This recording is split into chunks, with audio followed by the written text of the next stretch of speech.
ẹ̀yin èèyàn lórí ọ̀rọ̀ Wike àti ọ̀gbẹ́ni Naval Officer tó gbéná wojú ẹ̀ lánàá yẹn. Ohun tí kò yí ọ̀pọ̀ èèyàn ni pé kó tó di pé ọ̀rọ̀ you are a fool I'm not a fool tó ń jà rìnrìn lórí ayélujára báyìí ṣẹlẹ̀. Wike ti kọ́kọ́ gbé fóònù ó pe CDS ìyẹn Chief of Defence Staff. Ó jẹ́ ọ̀gá fún gbogbo àwọn òṣìṣẹ́ aláàbò orílẹ̀-èdè Nàìjíríà pátápátá. Ó wá láti mọ̀ pé ìdí tó máa fi pe irú ìpè yẹn ni fún CDS láti pàṣẹ fún ọ̀gbẹ́ni kó kúrò níbẹ̀. Ṣùgbọ́n nígbà tí Wike gbé fóònù fún Lieutenant Jerima ìyẹn Naval Officer tó gbéná wojú ẹ̀ yìí, ṣe nìyẹn dá àlàyé gbogbo ohun tó ń ṣẹlẹ̀ bolẹ̀ fún CDS. Ó dàbí ẹni pé ọ̀rọ̀ yẹn ta kókó débi pé CDS gan ò lè pàṣẹ tí Wike fẹ́ kó pa. Àti pé kó tó parọ́ àṣẹ yẹn ó máa ní láti kọ́kọ́ gbọ́ ọ̀rọ̀ láti ẹnu ọ̀gá Navy tó fún Lieutenant Jerima ní ọ̀dà. Nítorí pé àwọn ológun ní bí wọ́n ṣe ń ṣe gbogbo nǹkan wọn létòlétò. Wọ́n ìyàlẹ́nu ńlá ló jẹ́ fún mi pé ọ̀pọ̀ ènìyàn ló ní kí wọ́n gbaṣẹ́ lọ́wọ́ Naval Officer yìí nítorí pé ó rí mínísítà fín. Àti pé àti dáàbò bo ilẹ̀ kò sí lára iṣẹ́ ológun. Ṣùgbọ́n àwọn kan sọ pé kò sí ohun tó burú nínú ohun tí Naval Officer yìí ṣe nítorí pé iṣẹ́ rẹ̀ ló ń ṣe àti pé kò lè gbàṣẹ kankan lọ́wọ́ ará ìlú. Ní tó bá máa kúrò níbẹ̀ ẹni tó pàṣẹ yẹn fún un tàbí ẹni tó jẹ́ ọ̀gá sí ẹni tó pàṣẹ yẹn fún un nìkan ló lè gbé kúrò níbẹ̀. ẹ̀yin èèyàn ẹ jẹ́ ká jọ wo fídíò ibi tí ọ̀gbẹ́ni sójà yìí ti ń ṣe àlàyé ohun tó ṣẹlẹ̀ fún CDS. Sì jẹ́ ká mọ ìhà tẹ́yìn kọ sí ọ̀rọ̀ yìí ní comment section.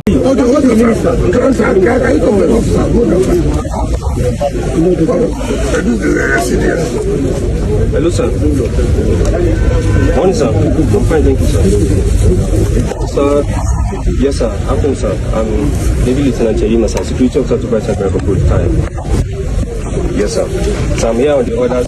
Yes, sir. I'm here on the orders of the admiral. Sir, we mobilized the site a couple of days ago, sir. And then the engineer kept telling us that policemen are coming to embarrass them and harass them. And they've been coming to threaten them that they don't leave to strike them, to arrest them at all.